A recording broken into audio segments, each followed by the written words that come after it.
Now, see, the thing about video now, if I started a little bit ahead of the show, is the people watching the new Apple TV app get us in the middle of sentences, and it seems like they missed a part of it. So, apologies. I'm excited. I asked for the new Apple TV for Have you Christmas. been good? No, not really. No, but they better give it to me anyway. Yeah. It'll be hell to pay. Hey, tonight we're going to go see a hockey game. I'd mentioned that before. Oh, right. Yeah. You're going to be the Lake Erie Monsters. The Lake Erie Monsters. I love that. Isn't that a great name? That's awesome. It's really That's almost cool. as good as the Austin Ice Bats. Well, yeah. This is. I don't even know if they have AHL anymore, but it's a farm team for the Columbus Blue Jackets, I believe. Not the Penguins. We used to be for the Penguins. Does that seem backwards to anyone else that Cleveland has a farm team for Columbus? I know. We should. I wish we had a pro hockey team, but we take what we can get. So. The lake freezes over sometimes, right? I mean, they could just play right there. They could, yeah. It would be very dangerous, but it's cool though. I love the name of our team because it's the Monsters, obviously, and it's just a cool. It's cool. What's the logo look like? I have to look this up. It's like this creature because there actually was there are tales about this monster that lived in Lake Erie, so it's based on that, and it's just like this monster that's like swimming through water. Oh yeah, it's got like one eye up. Yeah. That's cool. It's a pretty cool one. I want a shirt now. Yeah, given some of the other logos for some of the other teams. Like how it says Lake Erie Monsters, Cleveland. Yeah, in case you don't know where that is. CLE, right? Exactly. Yeah, it's exciting. So we're taking the whole crew, minus Nora has to work, but I'm taking the youngest who has never been to any sort of sporting event at all. So it'll be very interesting to see how he said. I said, "Is that going to be scary for you?" Because I showed him a video of what it looks like, and he's like, "Is that going to be scary?" He's like, "I'm going to be scared of the trombone." I'm like, "What?" The trombone, the air horn. Got it. I thought maybe Zamboni was the other. No. He calls it the trombone. The air horn is the trombone. I like a trombone. Yes. The trombone machine that cleans up all the air horns in between periods. I'm scared of those things too. Yeah, they're scary. Uh-oh, breaking news. I know, I just got that email. And I was just looking to see if it was in the show. Oh, it's bad news. What? Oh, is yours different? Yes, a shooting in Paris at a restaurant. Oh. No, mine is YouTube loves jump. Is that in there? That's the breaking news? No, the YouTube now supports VR video jump. Oh, no, that is not in there. Okay. Did you want it to be? Or had you already rejected it? That doesn't sound like breaking news. No, I know. But Isn't it just jump came in my email the exact same time. If I'm remembering the right thing, Google makes jump, right? Yes. Okay. It seems like that happened a while back. Okay. Am I? All right. Bump. Who did it come in from? YouTube. Like a press release. Oh, yeah. All right. I was teaching all morning. I don't know. All right. No. I think this was a while back. Yeah. And I think we covered it on DTNS. Okay. I'm sure we did. I get out. May 28th. Oh my God. No, but there was something more recent than that. You got to roll with the punches. All right, let's do That a was show. also the first result when I looked this up. Let's do a show. Oh, wait, we have no Darren. We can't do a show. He left. Darren is back. Yeah, November 5th. All right. I don't know why they're only sending it to you now. I know, it's weird. It's probably because I'm like that far down on their email list. Because you have 4.6. Yeah, I know. God. It took you that long to get that email. Diggity. All right, I'm going away. Start a show. All right, Darren, you ready? Yeah, I am. Here we go. This is a one-time use only bumper that we're going to start with. But if you get the joke, it's hilarious. Hi, I'm John Stossel. You should support Tom Merritt's Daily Tech News Show by going to dailytechnewsshow.com/support. The government says it's the best daily tech news podcast on the internet. Go ahead, Tom, and give me a break. Not actually John Stossel.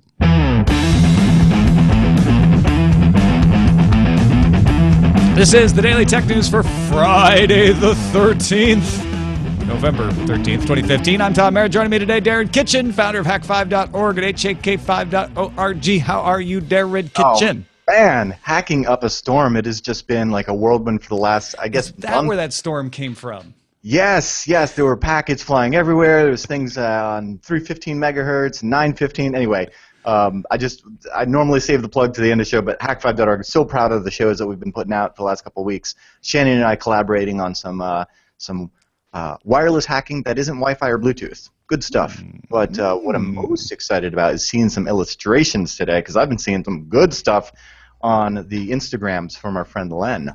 Len Peralta, who, by the way, killed it on the 2-year anniversary Daily Tech News Show Star Wars Force Awakens special poster, available at lenperaltastore.com. How are you, sir? I'm doing well. I'm doing really good. It feels like it hasn't happened. I haven't been here for a while.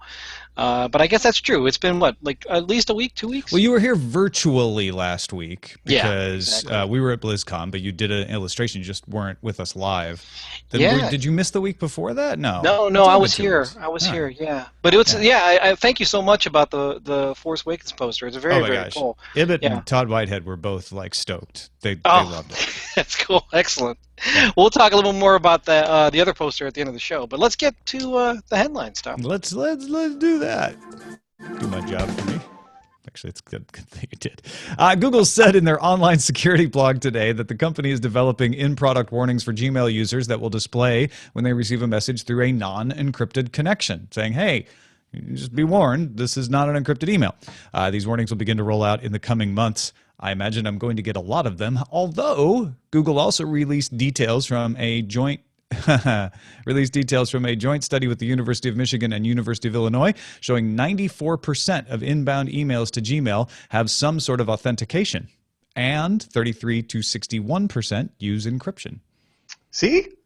Like, something happened a couple years ago, and then all of a sudden people start using better cryptography tools. It's interesting how that works. It's almost like the world became a slightly better place. I originally read the story and got all excited thinking that Google was going to put like a big red bar across every message and say, this isn't encrypted with PGP or anything. But no, they're talking about your connection to Gmail, not the fact that all of your stuff is still plain text. We still got some ways to go. Yeah, but I was stunned by the amount of encryption that they found, right?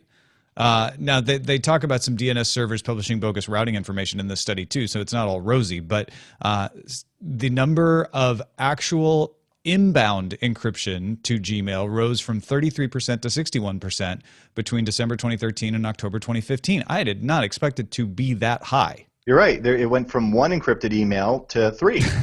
No, it's 61% of the emails, of all the emails. Like to see what's the percent of... No, that's not of all emails. That's of encrypted emails. Inbound encryption for the number of encrypted emails that Gmail received from non-Gmail senders increased from 33% to 61%. The way I read that is 61% of emails from non-Gmail senders are now encrypted versus they used to be 33%. I'm thinking of actually like people using OpenPGP and things of that nature as encryption, not just that they use TLS with their SMTP server. So we're already rabbit hole on the first story. Yeah. No, it's not. I PGP'd my own email. It's that the end-to-end system worked. And the end-to-end system is part of the bigger picture. So it's good. And that's why your note about this is not that Gmail encrypted your email, it's that your connection to send the email was encrypted is important here, and that's exactly what we're talking about. But even so, I'm kind of impressed by that. I mean, it's not 100%. I want to see more. Like Google actually has a plugin called End-to-End. That's an encryption means, an extension for Chrome that I haven't heard a whole lot about lately. They just kind of open sourced it, and I hope not in the same way that BOS was. I'm sorry, not BOS, but the HP one. I'm blanking on Anyway, I'm blanking on that one too. Somebody in IRC will let me know. WebOS, yes. So WebOS, the Palm one, we right? Hear something about that in regards to Gmail as well soon. Microsoft announced Office Insider, a preview program for Office 365, similar to Windows Insider, for Office 365 subscribers who want to test coming changes to Office apps. Right now, it's just for Office 2016 for Windows, but Microsoft says a Mac version is coming soon. Microsoft also announced its 2 new monthly feature updates, both for PowerPoint this time around. Designer aims to help you make better presentations using machine learning and image recognition to give you design ideas. They even asked them, is this like Clippy? And they're like, well, Clippy was mostly telling you things you didn't want to know. Hopefully this will tell you things you do want to know. The other is Morph, which animates changes between 2 slides. You say, I've got this, picture here and this text, and I wanted to have it like animate into this picture over here. Especially helpful if you've got one image getting bigger or smaller, or words getting bigger or smaller. Like a mid-90s music video. Yes, exactly. Oh, the one that they show in the example is a solar system, right? So you can have the solar system in one state and then in another, and the planets will move as you go from one slide. I don't know. The last time society had access to this technology through video toasters, we had to endure a lot of bad music videos. So folks in PowerPoint presentation meetings, be prepared. Feature arrives for Windows subscribers in 2 to 4 weeks and other platforms in the coming months. Beats Music will shut down November 30th. According to an updated Beats Music support page, all existing subscriptions will be canceled. You're done. November 30th is it. Users can still move their picks, playlists, and preferences to Apple Music before then, and you still get a 3-month free trial for Apple Music if you do that. Apple also promised Sonos support is coming soon to Apple Music, because that's one thing that the Beats subscribers still have that Apple Music doesn't. Get your Beats on over to Apple Music. Amazon is launching a nationwide packaged grocery delivery service in Britain called Amazon Pantry. Amazon Prime members, which I think is like £79 a year to be an Amazon Prime member, and that gets you the shipping and all of that, can order up to 20 kilograms in a box of dry goods for £2.99 for the first box and 99 pence for each additional 20 kilogram box. And by dry goods, we mean packaged things. That includes sodas and canned foods, tinned foods, you might say. Amazon Pantry is available already in Japan, Germany, and the United States. I remember we actually covered this story a couple of years ago, you and I, Tom, when it launched in the United States. Did you try it? Nope. I totally did, and I must say it's fun in that you can it's a flat rate on shipping if you try to fill the box as best you can, but unfortunately they missed the opportunity to turn it into an online Tetris game. But the most unfortunate thing is that it's mainly just dry goods. So yeah, Amazon Fresh is the service that gets you the frozen foods and the fresh vegetables and all of that. And they're not talking about whether they're going to bring that to Britain or not. Maybe one of the crucial developers of IBM's System 360 series of mainframes, Gene Amdahl, died Tuesday in Palo Alto, California at the age of 92. When the system was announced at a shareholders meeting on April 7th, 1964, IBM CEO Thomas Watson Jr. called Amdahl the father of System 360. He also started the Amdahl Corporation in 1970, he being Amdahl, of course, and formulated what became known as Amdahl's Law in parallel computing to predict the theoretical maximum improvement in speed using multiple processors. He definitely had a big effect on computing, and there's still System 360 code set out there in the wild today. Yeah, and you know what? At DEF CON 23, there was some really interesting hacking on mainframes research, and so it's interesting. That stuff is going to live on forever.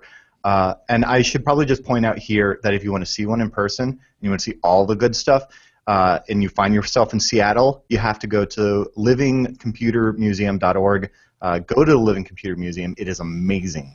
One of the big things about System 360 is that it was modular and could run the same code. Oh, really? Something that we take for granted today, that, well, if I buy another PC, I'll be able to take Windows and, put my software on it, right? The big deal with System 360 is, well, you can buy a small version and make your software for it, and you would make the software, I assume. And then if you buy a bigger version later, you can still take that software and run it on the bigger version, which wasn't the case before that. That was one of its huge advantages out of the gate. You mean, so when I buy new hardware, I don't have to code all new software from the ground up? I want a rat hole about like Windows and NT and the N10 architecture and portability and x86, but I'm going to just stop it right here. Yeah. The Register reports the Kihu 360 researcher Guanggang showed off a Chrome for Android exploit at the Mobile Pwn to Own event at PAXSec Tokyo. Full details were not disclosed, but the exploit targets the JavaScript V8 engine, we know that, and it's a single clean exploit, doesn't have to stack vulnerabilities. Gong demonstrated the exploit on a Project Phi Nexus 6. A Google organizer on site received the bug, and PAXSec organizer Dragos Rubio says it's likely Gong will get a bug bounty from Google for it. Yeah, this is a pretty good, pretty good deal, a big deal, really. It's a remote exploit, and that's kind of rare. And that's, thankfully the details are kind of sparse, so hopefully this gets patched before anything gets out in the wild. I think the bigger story here is that Apple, Microsoft, Google, HP, and Trend Micro have all pulled out of Pwn to Own, which is sad because that was such a great contest, and I hope that there's still incentive without all of that money. HP was citing the Wassenaar Agreement, which is sad. It's actually the same reason why Trend Micro pulled out, because it just makes things all sorts of complicated for security researchers. And the bug bounty that you're going to get from Google is a far cry from the nearly $250,000 you could previously get. I think Android Security Research Program or Rewards Program offers like $2,000 for a critical bug. So, oh well. Yeah, and the ZDI or I'm sorry, the tipping point divestment from HP complicates things as well. What is the deal with the Wassenaar arrangement? Do you know why that is causing so much havoc here? Yes, it is terrible on all sorts of levels, and it basically prevents security research in the way that we know it. It has all sorts of unintended consequences, and in so much so that it basically puts corporations in control of world economics, overriding. How does it do that? And, I don't know the specifics on the spot right now. I just know that last time I delved into that rabbit hole, I got very angry and wanted to just put my head under a pillow and pretend it didn't exist. So it's an export controls thing that prevents you from sharing particular kinds of code discoveries or something? Is that what? Yeah, we could really geek out about this at another time, but it's bad for security research. Is what I'm saying. It's a trade deal, but it also puts restrictions on quote unquote hacking tools and things of that nature. Overreaching consequences that could even hamper open source. So it's just terrible in all sense of the word. And when did this thing come about? Actually, sorry to. This kind of flew under the radar last year, and it was really the big scary thing at. I think that it's called an arrangement. DEF CON this year because everybody's it's North America, Australia, most of Europe and Russia, a couple countries in South America and Africa. It's an agreement that was done in secret that even has provisions that would prevent the governments of these nations from being able to impede some of its trade agreements, and it prevents legitimate security research in a lot of ways. It was a very scary big topic at DEF CON this year, where a lot of vendors are just like, I don't know how we're going to be able to proceed in this. And so thankfully there are a few loopholes. This is the first visible fallout on research in particular, is them pulling out of sponsorship of this sort of thing. Yeah. It's just a big scary thing that we all just hope goes away. starfuryzeta wanted us to mention that the Google self-driving car got pulled over by Mountain View police for driving too slow. Google cars have a capped speed of 25 miles per hour, according to the Google Self-Driving Car Project's Google Plus page. And according to Mountain View Police, an officer noticed traffic backing up behind a slow-moving car in the eastbound lane in a 35-mile-per-hour zone, pulled it over to inquire and educate the operator about impeding traffic, but no ticket was issued. I wonder if they can make the self-driving car run at regular speeds. I mean, is it just for safety, or is it just the frequency at which it's scanning isn't enough to be able to react? according to I mean, I am reading into what they said. They say they keep it at 25 miles per hour because that's friendlier. It doesn't. People don't feel like it's whizzing through their neighborhood at an unsafe speed if it's alone. It sounds like they do it for public relations, and it backfired in this case. I just feel terrible for anybody having to sit in the driver's seat in one of those Google self-driving cars, getting passed over the double yellow lines because you know it's going to happen with people flipping them off and everything. And the guy's like, I'm so sorry. I'm just here to grab the wheel in case anything. I'm not in control of this, you know? Well, this is the answer to my grandpa who always said, 35 miles per hour is a limit. It's not a requirement. Yeah, well, same thing with the freeway, but there's a minimum on the freeway of 40 in. Well, and also going 25 miles per hour in a 35 mile per hour zone is not against the law unless you are unduly impeding traffic, at which point you should either speed up or pull over to the side of the road and let the faster traffic by. They should just take the beta testing to Berkeley where this is the norm. Oh, is that? No. Did you really do that? You I just did. that. You totally Oh, did wait, that. they couldn't do the beta testing because too many barriers. Get a self-driving too many bicycle roundabouts. instead.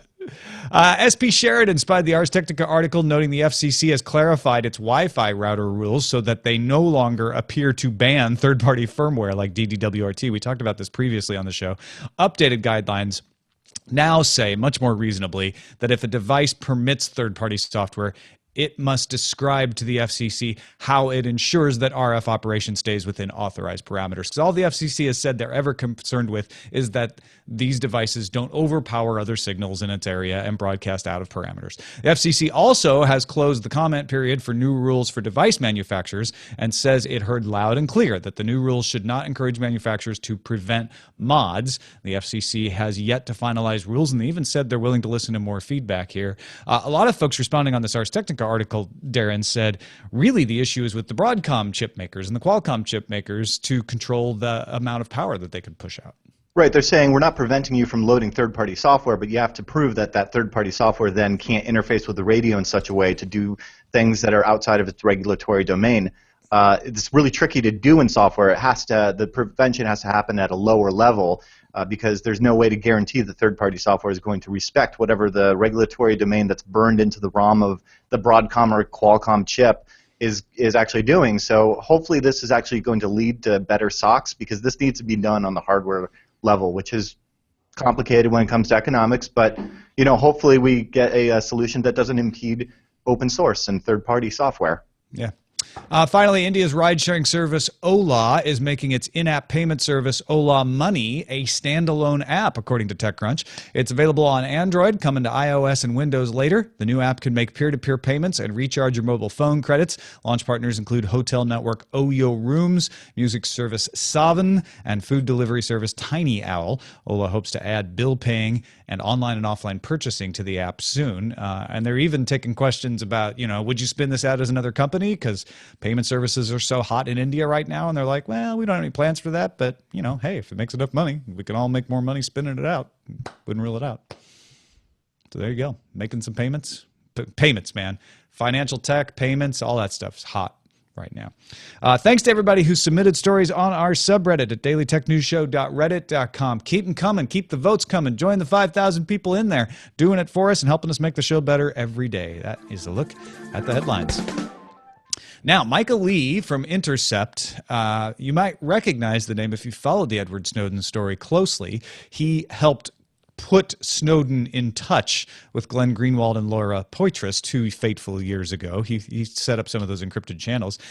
Interviewed Snowden last month for an article in Intercept titled, Edward Snowden Explains How to Reclaim Your Privacy. And Darren, this is really interesting. It's basically an Edward Snowden how-to article on his favorite picks for protecting your privacy. I must say, as a hacker, this was when all of this stuff started breaking. The first thing you wanted to know is like, okay, well, if this guy can successfully siphon this information from the NSA and make it work to make the world a better place, how does he do it? And so finally, the tell-all kind of geeky story, so good. One of my favorite quotes right off the bat, I copied down a lot of these that I loved, was that Snowden says, you don't have to live a paranoid life off the grid in hiding in the woods in Montana. To which I say, have you been to Missoula? He says from hiding in his hotel room in Russia, you have to do it in Russia because your passport will get canceled on the way to Latin America. No, I think what he is saying, though, in all seriousness, is you just need to be aware and armor yourself. As long as service providers are serving, or I'm sorry, he said there were a few days when people kept, no, that's not it. Where's the thing? Oh, and this might be Michael Lee saying this, but they're saying protect yourself. You don't have to hide in the woods, but your privacy is important. Armor yourself, and your data should be invisible. It should be atmospheric. It should be something that happens painlessly and effortlessly, where you're basically anything you share is because you decided to share it, not because it just happened to be left out in the open. Right. Well, there's two things at play in what you're talking about, and I think that a lot has happened on both sides of this coin since the original Snowden revelations. On the first hand, you have the society aspect of like, oh, maybe I shouldn't be just sharing everything about my life on Facebook, and I'm looking at certain people saying, stop that, because I don't want to know. And then there's the other side of the coin, which is all of the good tools for using privacy enhancing software are very difficult to use, and both of those things have gotten better through education. We've gotten tools that are way more seamless to use, things like from Open Whisper systems, from Moxie Marlinspike. We've seen Text Secure blow up and actually become the default messenger in a lot of operating systems, including Android's, what's that version of CyanogenMod? And now it's called Signal, which incorporates both Text Secure and Redphone. That's a great example of a seamless encryption technology that kind of that has been the result of this kind of stuff. So it's just good to see both of those happening.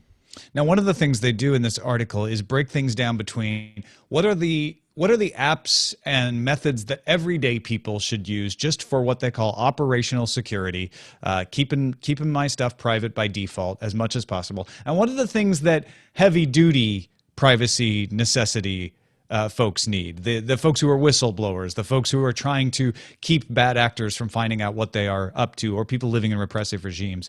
For the everyday operational security, and they say, look, this isn't just for criminals, this is for somebody, maybe they're in an abusive relationship, maybe they're dealing with stalkers, maybe they just want to keep their parents out of their business, is one of the things they mentioned in the Intercept article.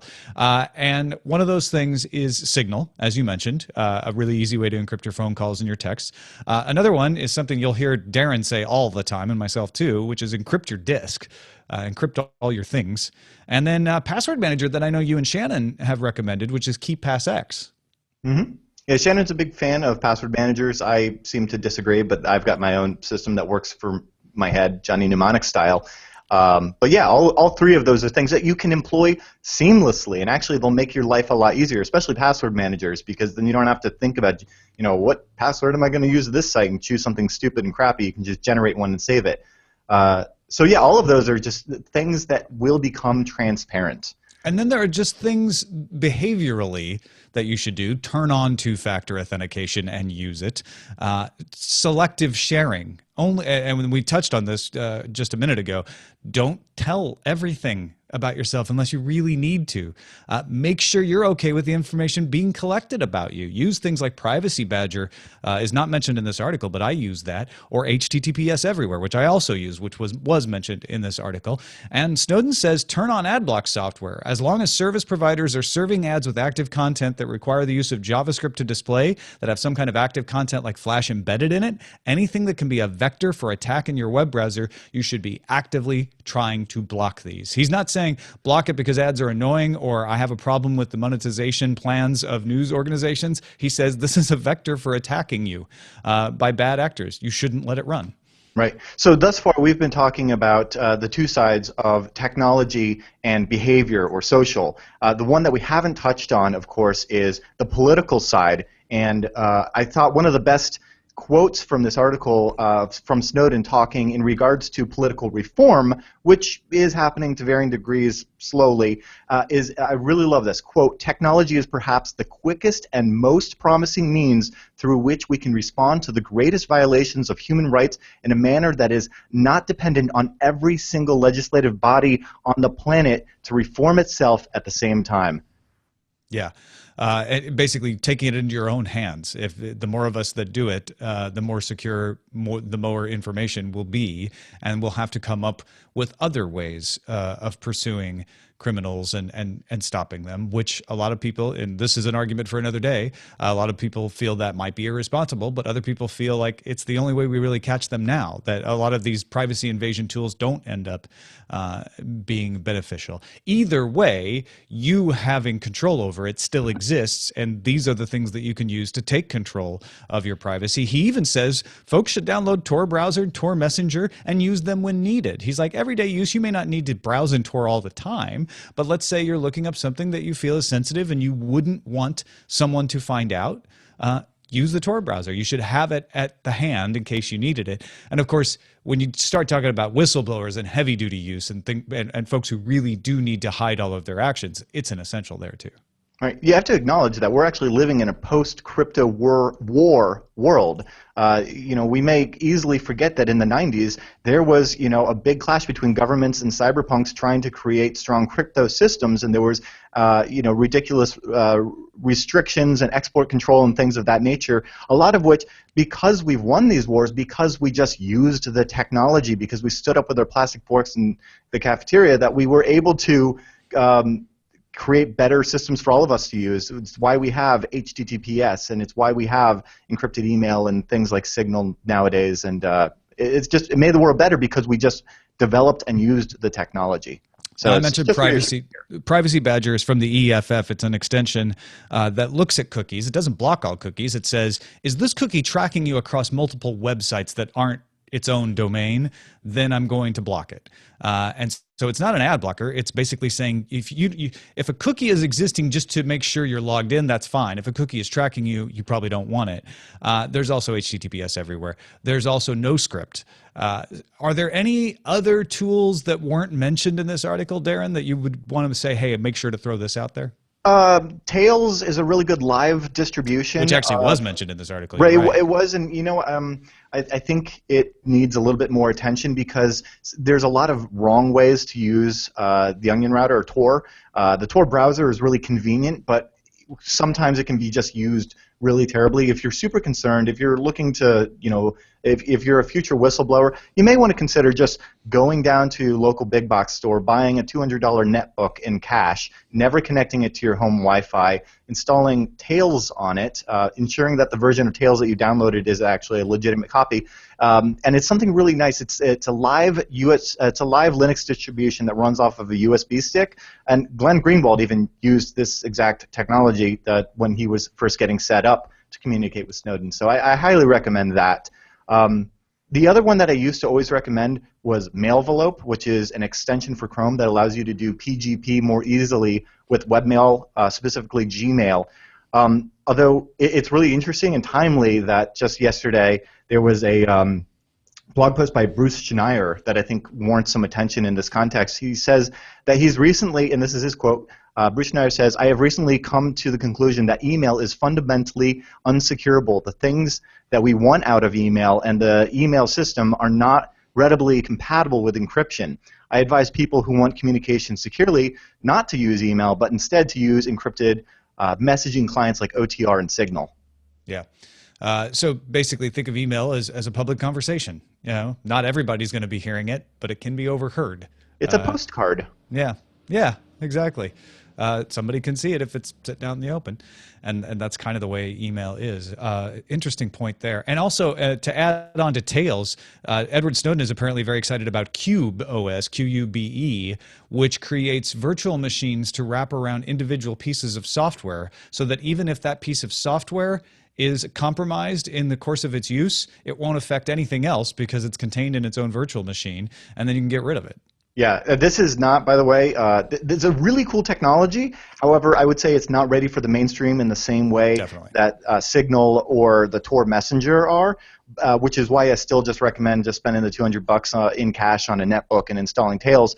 But otherwise, yes, it's a really cool operating system. If you're geeky, if you're familiar with the command line in Linux, this is basically sandboxing on crack because it's a hypervisor operating system that just has a windowing system, and every single application that you then run in it runs in its own virtual machine. So you could have a VM for just logging into work and a VM for logging into your personal stuff, and they'll never see each other. Yeah. Well, folks, you definitely should check out this article at The Intercept with your ad block off. I'm just kidding. TheIntercept.com. We'll have a link in the show notes as well. Our pick of the day actually ties into this whole thing from Devulu Grimart. I'd like to share a wonderful Mac and Windows app, which is so great it will blow your grandpa's socks off, the thick wool ones. I'm wearing thick wool socks right now, Devulu. Just saying. For some background, as a civil citizen of planet Earth, I use a password manager and keep it secured with two-factor authentication. But having the authentication on the phone is not an option for me since I do not carry a phone. No weirdo thingy here. Due to the nature of my work, I never had a mobile phone. So what do we do now? Thank goodness there are people like Colin Mackey and Carlos de Boervervoorn, whom each maintain a Google authentication app that works on the desktop. Colin is the creator of Winauth, which you can get at winauth.com, and Carlos keeps the Apple folks happy by maintaining the Mac app OTP Manager, which you can search for in the store, and get it there. Both of them give you two-factor authentication through the Google Authenticator, but on your desktop.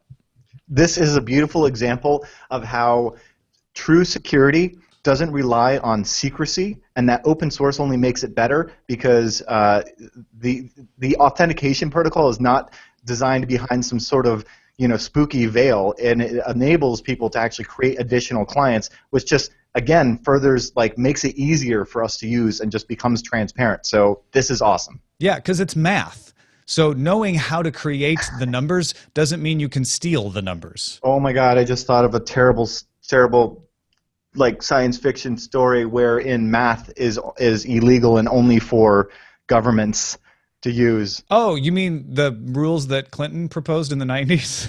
Right. I think we lived through that. Send your picks to feedback at dailytechnewsshow.com, folks. You can find my picks at dailytechnewsshow.com/picks. A few messages before we get out of here. Bude, he told me how to pronounce it, and then I forgot. I should have left it in there. Had a horrible time upgrading Windows 10 and wrote, turn on DTNS on the way home last night, and I hear that the latest update to Windows 10 would have allowed me to use my Windows 8 key to directly activate Windows 10. WTF. I was on the phone with Microsoft support not 2 weeks ago, and nobody mentioned that I could have just waited. I know this update has been in the pipeline for a while, so why wasn't customer support told about this so they could inform customers? Yeah, the Windows Insider Preview had this. I'm guessing 2 weeks ago it had it, so maybe put the customer support people on Windows Insider Preview. Or maybe that would confuse them. I don't know, but this was a big deal for people to be able to say, oh, now I can activate with my key directly. I don't have to roll back, reinstall, then upgrade. So that's nice. We also talked about that very large Windows iPad Pro. And Rich from lovely Cleveland says, look, I have no idea why anyone would want the new MacBook. The iPad Pro is lighter, cheaper, and faster and has a sharper display. And if you want powerful machine, there's the MacBook Pro. It's a little chunkier, but it's vastly more capable machine than the MacBook. Maybe there's a vast market of mobility-addicted professionals that can't bear another pound in their bag that will keep buying MacBooks, but that seems like a tiny slice of the pie. Alas, while the MacBook as designed is an impressive feat of engineering, the anemic Core M processor is a huge bottleneck. Is there a use case? He challenges us all. Is there a use case I'm not thinking of that leverages the singular advantage of the MacBook being able to run OS X in such a svelte body? Basically just people that need absolute mobility and a full version of Safari? He's asking. Darren's not answering. I got nothing. You know what? It's for people who want easy multitasking but don't want to spend all the money on a MacBook Pro because they don't need all that power and storage. W. Scottus1 wrote, I've always wondered if there should be a third operating system to go with OS X and iOS that's a cross between the two. We had it with hardware when the iPad came out. It was a cross between an iPhone and a MacBook. I think Apple needs to do what they did with hardware and do it again with software. So something that is part iOS, part OS X. I don't know, man. That sounds like a hard thing to make without making it confusing for people. Yeah, I think ultimately it will either stay existing how it is, or there will be a merging between the two. And then Yaru in rainy Malaysia decided to take the Surface Pro on a recent vacation instead of the iPad. One reason was he was able to transfer photos to it much easier, the Surface Pro. He needed a full OS, he said, for that. It's not that the iPad as a device is useless. Far from it. There are many things an iPad can do that excels over Windows or any other full desktop OS. It's just that as an OS that is closed and has many limitations, including easy access to a general file system, a full desktop OS will also be able to fulfill possible unexpected needs that I may come across, whereas the iPad would not. So there you go. He chose the Surface Pro. Thanks, everybody, for writing in with your reactions. There were more than just these, but these were some representative samples of what we got from yesterday's show. And thank you, Darren Kitchen, for joining us, man. Good conversation. Love talking about that stuff. Yeah, me too. And there's so many rabbit holes that we could go down with this. And I love living in this renaissance of technology and encryption and just empowering humans and just the way that the internet can better human rights for all. It's just beautiful. I'm just really thankful for that. If you want to learn all sorts of interesting stuff, terrible segue, about radio hacking, by the way, Shannon and I have been doing a pretty awesome series using some new tools. So we've got an episode that just came out today on brute force attacks using RF. And then we also do some stuff on hacking key fobs for cars, talking about rolling codes, and we get into hacking doorbells and wireless remotes and replay attacks. And anyway, lots of good stuff. The last 5 episodes have been a lot of fun doing RF hacking. Excellent. Find out how that stuff works. Go check out Hack5, hak5.org. Len Peralta, or is it? Yeah, I don't know. Who is this masked man? Yes, it's I wanted to do something about Snowden, about anonymous browsing, and this is just I don't even know. It's just I guess you call it a performance piece. I don't know what you call it. It's just a very interesting image featuring a gentleman holding up a sign that says "Reclaim Anonymity." Hope I spelled that right. And, looks like you did, yeah. He's wearing a little mask. And, of course, I worked in the cubes because you talked about cubes.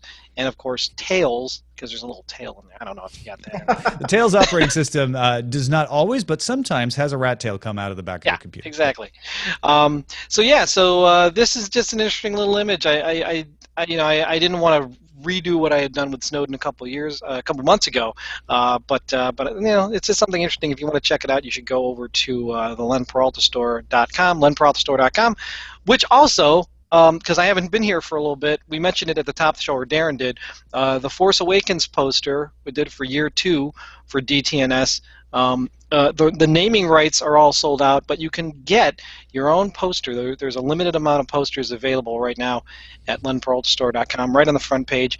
And if you order through the online store, you get a free copy of Tom and my graphic novel 10 State to go along with it. It's a great little holiday package, and I think everybody should get their own copy of 10 State if you haven't already got it. What really divides America? Can we overcome our differences? Find out. You wrote that, Tom. You wrote that. Yeah, you wrote that. 10 State. I did. Yeah, it's pretty cool. And I just want to also one more plug. If with the holidays coming up, I know it's a little bit early, but I'm doing custom Christmas cards for everybody. If you want that's right on the front page of the store as well. Check that out over at lenperaltastore.com. Thank you, patrons, for making this show possible. DailyTechNewsShow.com/support. By the way, those little tags that we use at the top of the show, I'm changing up some URLs, and I really need them to say DailyTechNewsShow.com/support, so everything is always going to the right place. So if you've done one for us before, but it had Patreon in there, you could do one again.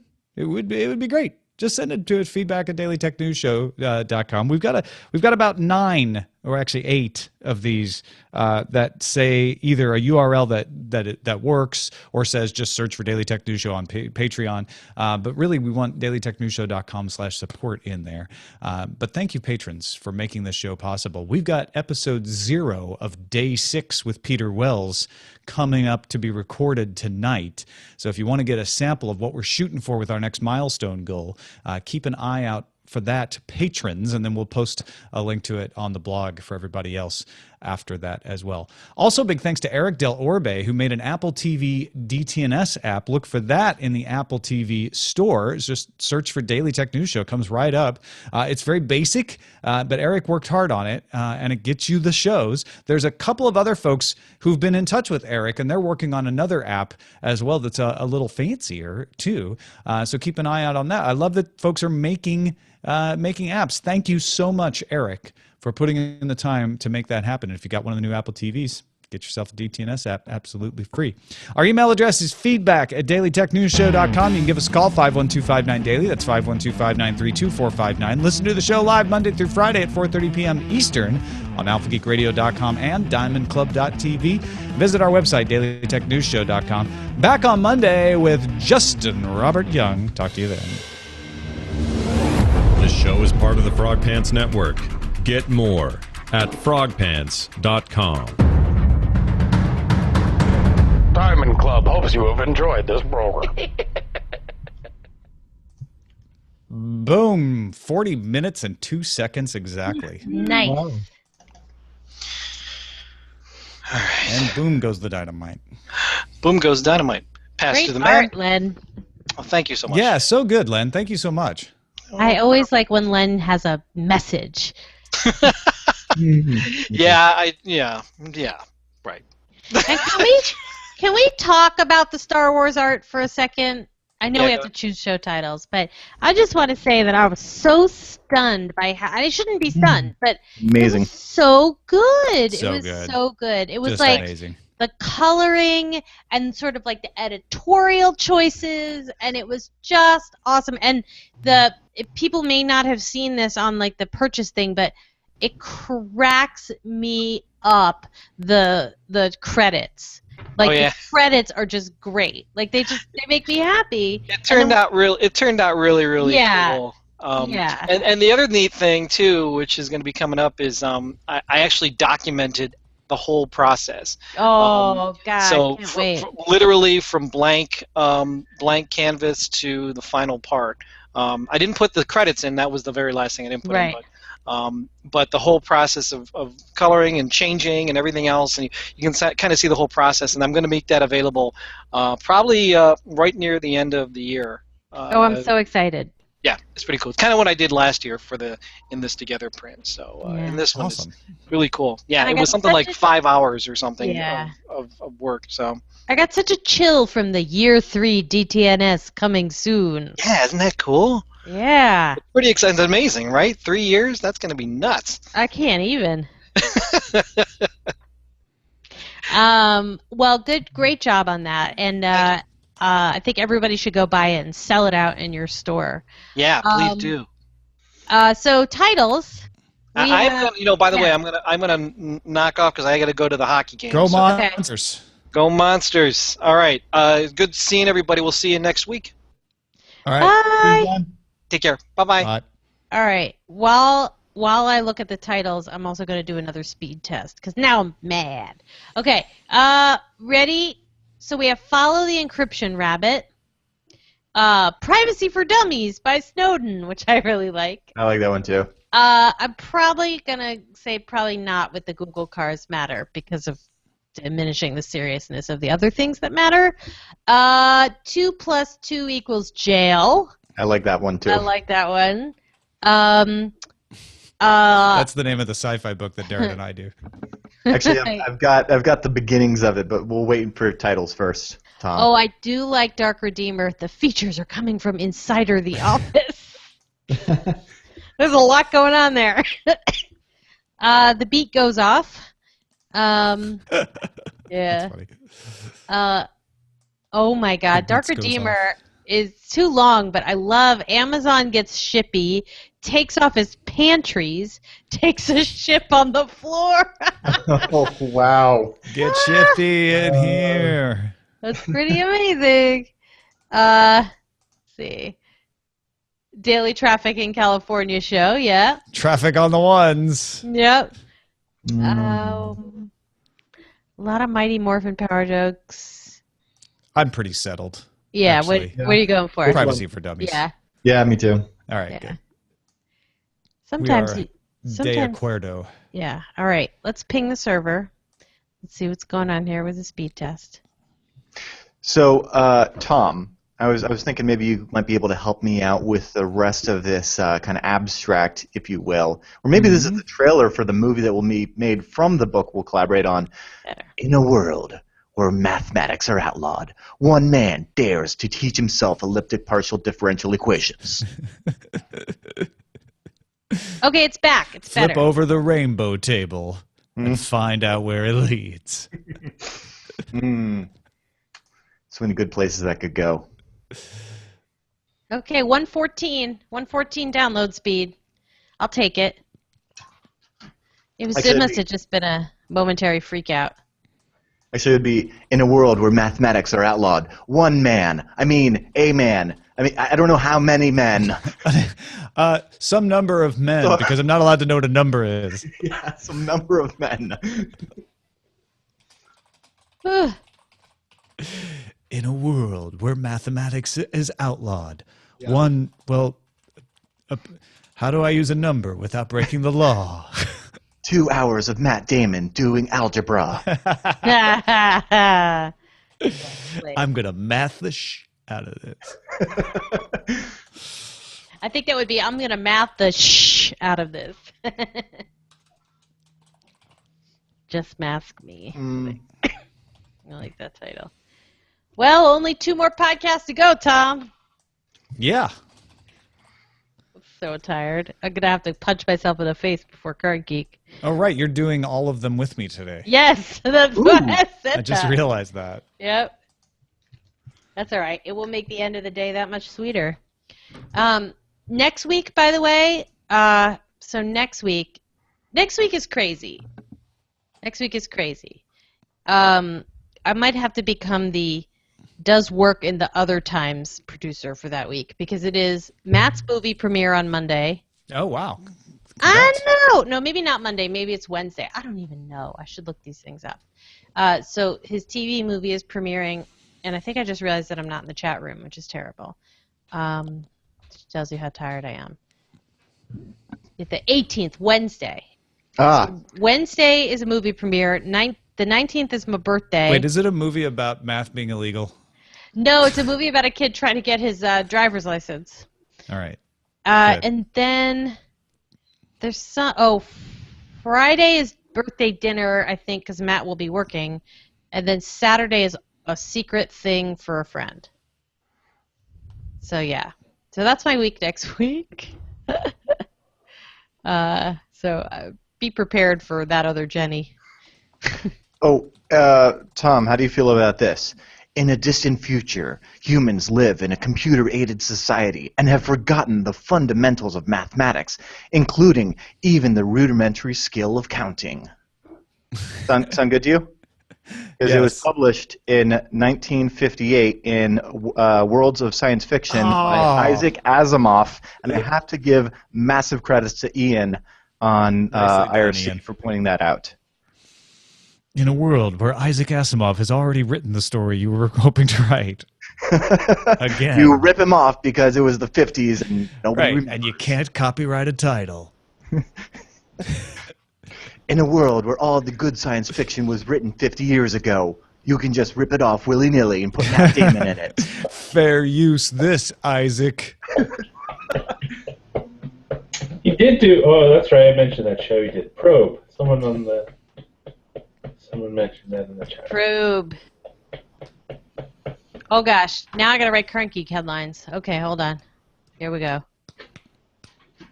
This is the day that never ends. I don't know how you do it, Tom. I really don't. I don't either. I mean... How many shows a week do you do now, Tom? Only 8. Oh. Minimum. That's reasonable. Yeah. Yeah. I mean, 5 days. So I can book you for Wednesday, right? Yeah, actually, because Sword and Laser was Wednesdays, but we moved it back to Tuesdays now. Oh, okay, cool. We had to move it for Veronica's dog's agility class. What? And then we moved it back. I really like Bodega, so I'm not going to say anything, but that's a good dog. I should have a podcast where I just interview all of our podcaster friends and have crypto interventions with them. Oh my God, could you do So that tell for me me? about your. So tell me about your day to day. Like, yeah, what are you using? What apps? Yeah, no, that's no good. You're No, doing wrong. seriously, that would be amazing. I would love to have someone just take me through and actually make me secure. And I kind of want an air-gapped computer, and like Security. I want things. I want to be secure. How about Darren Kitchen's Security for Muggles? Yes, I love it.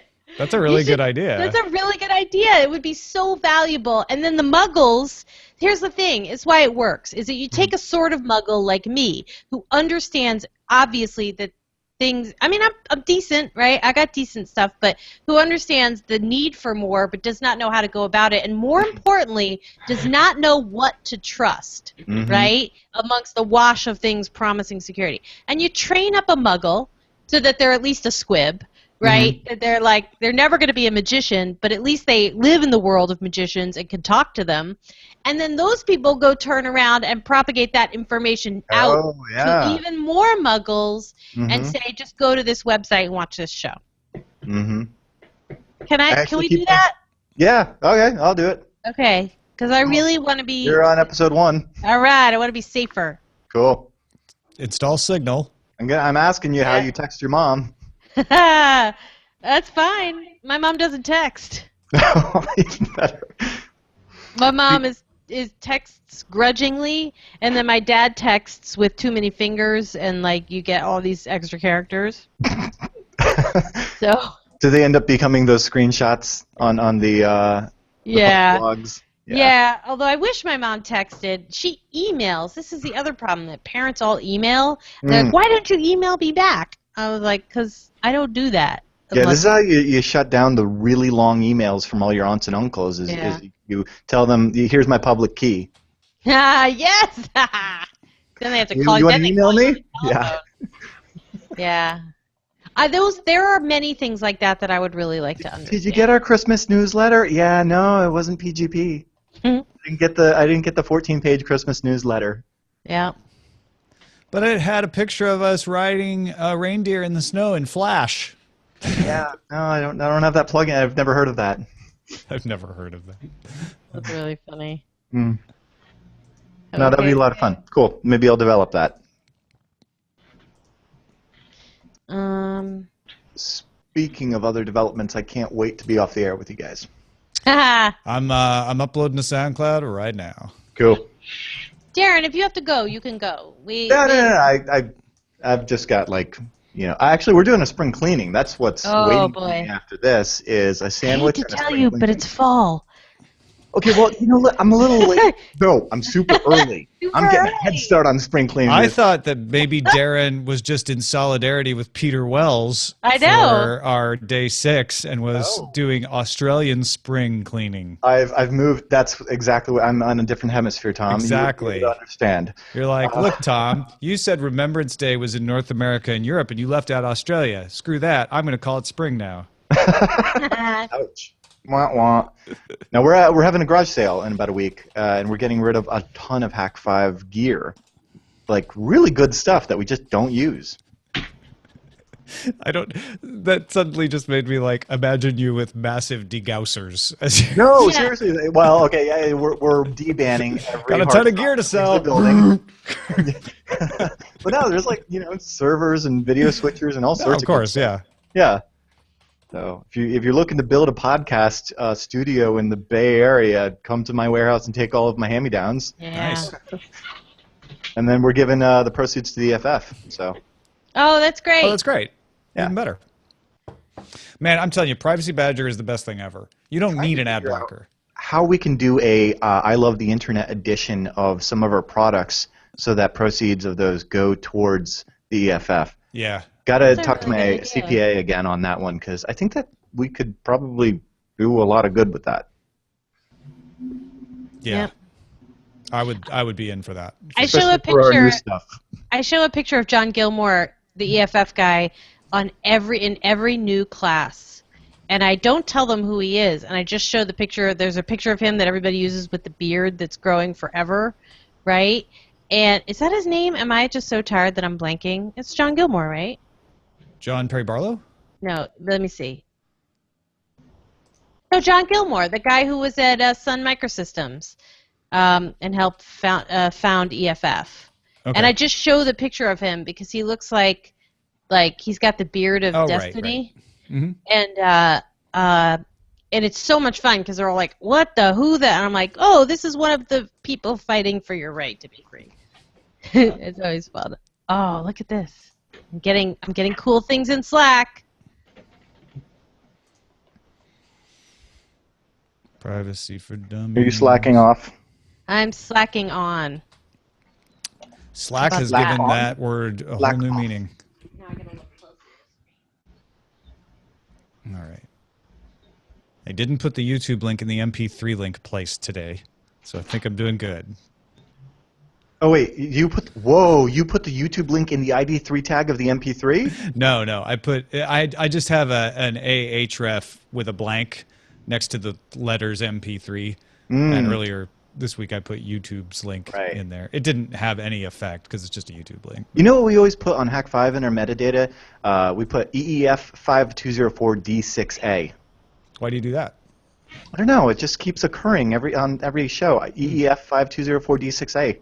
It's the strangest thing. It's been happening for like 10 years now. But I'm sure the truth is out there. I am looking at a particularly amazing book cover and back right now. Okay. I am looking at a particularly amazing thing from our friends over at Universal. I am looking at the podcast. Tom Probably is the only one published. working. And so that means I'm stopping the broadcast. Goodbye, everybody.